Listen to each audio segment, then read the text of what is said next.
అందరికీ నమస్కారం తెలియజేసుకుంటూ ఈ కార్యక్రమానికి వచ్చిన అనకాపల్లి నియోజకవర్గ సోదరులకు సోదరీమణులకు ముందుగా ప్రత్యేకంగా నూతన సంవత్సర శుభాకాంక్షలు, సంక్రాంతి శుభాకాంక్షలు కూడా తెలియజేసుకుంటూ ఉన్నాం. ఈరోజు ఎంతో శుభదినం. నూతన సంవత్సరంలో అడుగుపెట్టిన 4వ రోజే సంక్రాంతి కానుకగా గౌరవ ముఖ్యమంత్రి జగన్మోహన్ రెడ్డి గారు ఈ టిట్కో హౌసెస్ ని ఇక్కడ నిర్మాణం అంటే ఏదో గత ప్రభుత్వంలో చేసినట్టు గోడలు కట్టి రంగులేసి ఏ కనెక్షన్లు ఇవ్వకుండా లబ్ధిదారులకు ఇచ్చామని అనౌన్స్ చేసుకునే కార్యక్రమం కాదు. ఒక పేదవాడికి సొంత ఇల్లు అనేది ఒక కలది. ఆ కళని నిజం చేసిన గొప్ప నేత మన గౌరవ ముఖ్యమంత్రి జగన్మోహన్ రెడ్డి గారు.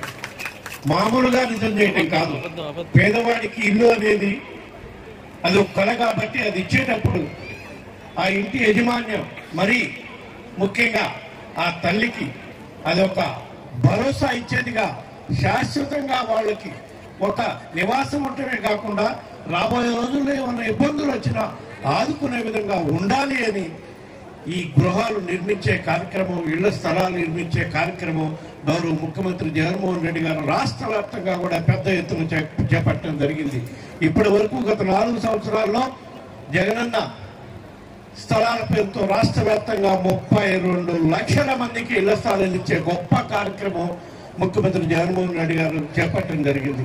అదేవిధంగా ఈ టిట్కో హౌసెస్ కూడా రాష్ట్ర వ్యాప్తంగా 2,50,000 టిట్కో హౌసెస్ పూర్తి స్థాయిలో నిర్మించడమే కాకుండా అక్కడ ప్రైవేట్ లేఅవుట్లో ఏ విధంగా అయితే గృహ సముదాయంలో అన్ని ఏర్పాట్లు, ఇన్ఫ్రాస్ట్రక్చర్ ఫెసిలిటీస్ డెవలప్ చేస్తారో ఆ విధంగా అన్ని డెవలప్ చేసి సిమెంట్ రోడ్స్ వేసి, వాటర్ కనెక్షన్స్ ఇచ్చి, కరెంట్ కనెక్షన్స్ ఇచ్చి, సివరేజ్ ప్లాంట్ ఏర్పాటు చేసి అన్ని ఏర్పాట్లు చేసి సుమారుగా 2,50,000 టిట్కో ఇళ్ళు ఇచ్చే కార్యక్రమం కూడా చేపట్టడం జరిగింది. ఇది జగనన్న స్థలాలు కానివ్వండి, టిట్కో హౌసెస్ కానీ కూడా అన్ని కూడా లబ్ధిదారులకి మరీ ముఖ్యంగా ప్రత్యేకంగా ఆ ఇంటి యజమాని మహిళల పేరు మీద రిజిస్ట్రేషన్ చేసే కార్యక్రమం కూడా గొప్ప ఆలోచనతో గౌరవ ముఖ్యమంత్రి జగన్మోహన్ రెడ్డి గారు చేస్తున్నారని చెప్పి ఈ సందర్భంగా తెలియజేసుకుంటున్నాం. అదేవిధంగా పేదవాళ్ళకి రాబోయే రోజుల్లో ఎటువంటి కష్టం రాకూడదని ఎన్నో గొప్ప కార్యక్రమాలు రాష్ట్రంలో గౌరవ ముఖ్యమంత్రి గారు గత 4 సంవత్సరాల 8 నెలల నుంచి చేసుకుంటూ వస్తున్నారు.